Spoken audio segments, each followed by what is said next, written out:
ಕೇಂದ್ರ ಸಮಿತಿಯ ಕರೆಯ ಮೇರೆಗೆ ಇವತ್ತು ದೇಶಾದ್ಯಂತ ನಾವೊಂದು ಕಪ್ಪು ಬಟ್ಟೆಯನ್ನು ಧರಿಸಿ ಒಂದು ಪ್ರತಿಭಟನೆಯನ್ನು ಮಾಡಬೇಕು ಅಂತೇಳಿ ನಾವು ಕರೆಯ ಮೇರೆಗೆ ನಾವು ಮಂಡ್ಯದಲ್ಲಿ DC ಆಫೀಸ್ ಮುಂದೆ ನಾವು ಹೋರಾಟವನ್ನು ಮಾಡ್ತಾಯಿದ್ದೀವಿ. ಯಾಕೆ ಅಂತ ಹೇಳಿದ್ರೆ ಇದು ಕೇಂದ್ರ ಮತ್ತು ರಾಜ್ಯ ಸರ್ಕಾರದ ನಡುವೆ ಸ್ಕೀಮ್ ನೌಕರರು ಕೆಲಸ ಮಾಡ್ತಕ್ಕಂಥದ್ದು. ಇವತ್ತು 2018ರಿಂದನೂ ಕೂಡ ಇಲ್ಲಿಯ ತನಕ ಬಿಸಿಯೂಟದವ್ರಿಗಾಗಲಿ ಅಥವಾ ಅಂಗನವಾಡಿಯವ್ರಿಗಾಗಲಿ ಯಾವುದೇ ರೀತಿಯಾದಂತಹ ಹಣ ವೇತನವನ್ನು ಹೆಚ್ಚಳ ಮಾಡ್ತಿರ್ತಕ್ಕಂಥದ್ದು. ಈಗ ಹಿಂದೆ ಮಾಡಿದಂಥದ್ದು 2018ಕ್ಕೆ ಮುಂಚಿತವಾಗಿ 2700 ರೂಪಾಯಿ ಅಂಗನವಾಡಿಯವ್ರಿಗೆ ಮತ್ತು ಬರೀ ಕೇವಲ 600 ರೂಪಾಯಿ ಬಿಸಿಯೂಟ ನೌಕರಿಗೆ ವೇತನ ಹೆಚ್ಚಳ ಆಗಿದ್ದಂಥದ್ದು. ಆದರೆ ಇಲ್ಲಿ ತನಕನೂ ಕೂಡ ವೇತನವನ್ನು ಯಾವುದೂ ಕೂಡ ಯಾವುದೇ ಸೌಲಭ್ಯ ಇಲ್ಲದೇ ಇವತ್ತು ಬಿಸಿಯೂಟ ನೌಕರರು ಕೆಲಸವನ್ನು ಮಾಡ್ತಕ್ಕಂಥದ್ದು.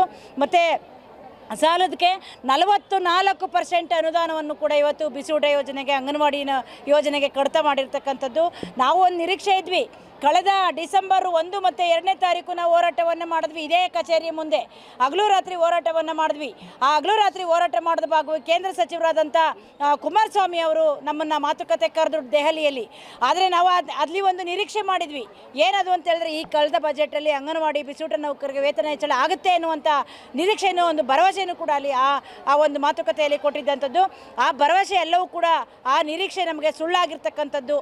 ಆದರೆ ಈಗೇನು ಅನುದಾನವನ್ನು ಕೇಂದ್ರ ಸರ್ಕಾರ ಕೊಡ್ತಾ ಇಲ್ಲ, ಅದನ್ನು ಕೂಡಲೇ ಕೊಡಬೇಕು, ಅವ್ರಿಗೆ ವೇತನ ಹೆಚ್ಚಳ ಆಗಬೇಕು ಅಂಗನವಾಡಿ ಮತ್ತು ಬಿಸಿಯೂಟ ನೌಕರರಿಗೆ ಅಂತೇಳಿ ಈ ಪ್ರತಿಭಟನೆ ಮೂಲಕ ನಾವು ಒತ್ತಾಯವನ್ನು ಮಾಡ್ತೀವಿ.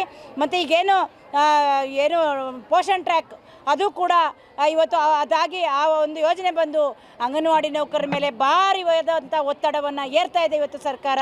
ಮತ್ತು ಜೊತೆಗೆ SRI ಅದೇ SIR ಅದು ಕೂಡ ಇವತ್ತು ಒಂದು ಮಾನಸಿಕವಾದಂತಹ ಒಂದು ರೀತಿಯಲ್ಲಿ ಈಗ ಮೊನ್ನೆ ಒಬ್ಬರು ಹೇಳ್ತಾ ಇದ್ರು ಬದ್ದೂರ ಅವರು ಏನಂತಂದರೆ ನಮಗೆ SIR ಬಂದು ನಮಗೆ ಇಂಗ್ಲೀಷ್ ಬರಲ್ಲ, ಮೊಬೈಲಲ್ಲಿ ನಾವು ಮಾಡಬೇಕು, ಅದನ್ನು ಅಪ್ಲೋಡ್ ಮಾಡಬೇಕು, ನಾವು ಅದನ್ನು ಮಾಡಲಿಕ್ಕೆ ಆಗ್ತಾ ಇಲ್ಲ, ಈ ಕಡೆ ಅಧಿಕಾರಿಗಳು ನಮ್ಮನ್ನು ಬಿಡ್ತಾ ಇಲ್ಲ, ಹಾಗಾಗಿ ನಾನು ಸೂಸೈಡ್ ಮಾಡ್ಕೊತೀನಿ ಅನ್ನುವಂಥದ್ದು ಕೂಡ ನಡೀತಾ ಇದೆ. ಈ ರೀತಿಯಾದಂತಹ ಒತ್ತಡವನ್ನು ಸರ್ಕಾರ ತರಬಾರ್ದು, ಕೂಡಲೇ ಇದನ್ನು ನಿಲ್ಲಿಸಬೇಕು, ಈ ಪ್ರಕ್ರಿಯೆಯನ್ನು ಬೇರೆ ಯಾರಿಗಾದ್ರೂ ನೇಮಿಸಿ ಇದನ್ನು ಒತ್ತಡವನ್ನು ಕಡಿಮೆ ಮಾಡಬೇಕು ಅನ್ನುವಂಥದ್ದು ಒಂದು ಇದರಲ್ಲಿ. ಮತ್ತು ನಮ್ದು ಈಗಾಗಲೇ ಮಾದೇವಪುರದಲ್ಲಿ ಬಿಸಿಯೂಟ ಯೋಜನೆ ಮಾಡಬೇಕು ಅಂತೇಳಿ ಅಕ್ಷಯ ಪಾತ್ರೆ ಯೋಜನೆಯನ್ನು ಮನೆಯನ್ನು ಕಟ್ಟಿ ನಿರ್ಮಾಣ ಮಾಡಿದ್ದಾರೆ. ಬೃಹತ್ ರೀತಿಯಲ್ಲಿ ಒಂದು ದೊಡ್ಡ ಮಟ್ಟದ ಇದನ್ನು ಮನೆಯನ್ನು ಕಟ್ಟಿ ನಿರ್ಮಾಣ ಮಾಡಲಿಕ್ಕೆ ಅಂತೇಳಿ ಕಳೆದ ವಿಧಾನಸಭೆ ಲೋಕಸಭಾ ಸದಸ್ಯರಾದಂಥ ಸುಮಲತಾ ಅವರು ಅದನ್ನು ಉದ್ಘಾಟನೆ ಮಾಡಿ ಹೋಗಿದ್ದರು. ಯಾಕೆಂದರೆ ಇದು ಮಂಡ್ಯ ಜಿಲ್ಲೆ ಒಳಗಡೆ ಬಿಸಿಯೂಟವನ್ನು ನಾವು ಈ ಅಕ್ಷಯ ಪಾತ್ರೆ ಯೋಜನೆಯಲ್ಲಿ ಕೊಡ್ತೀವಿ ಅಂತೇಳಿ ಅದನ್ನು ನಾವೆಲ್ಲ ಹೋರಾಟ ಮಾಡಿ ಅದನ್ನು ತಡೆ ಹಿಡಿದು ಇಲ್ಲಿ ತನಕನೂ ಕೂಡ ನಾವು ನಿಲ್ಲಿಸಿದ್ದಂಥದ್ದು. ಆದರೆ ಈಗ ರಮೇಶ್ ಬಂಡಿ ಸಿದ್ದೇಗೌಡರು ಎಲ್ಲರಿಗೂ ಲೆಟ್ರ್ ಆಗ್ತಾ ಇದ್ದಾರೆ. ಮೊನ್ನೆ ಮೇಡಮ್ ಜೊತೆಲೂ ಕೂಡ ನಾವು ಮಾತಾಡಿದ್ದೀವಿ, CO ಮೇಡಮ್ ಜೊತೆಲಿ.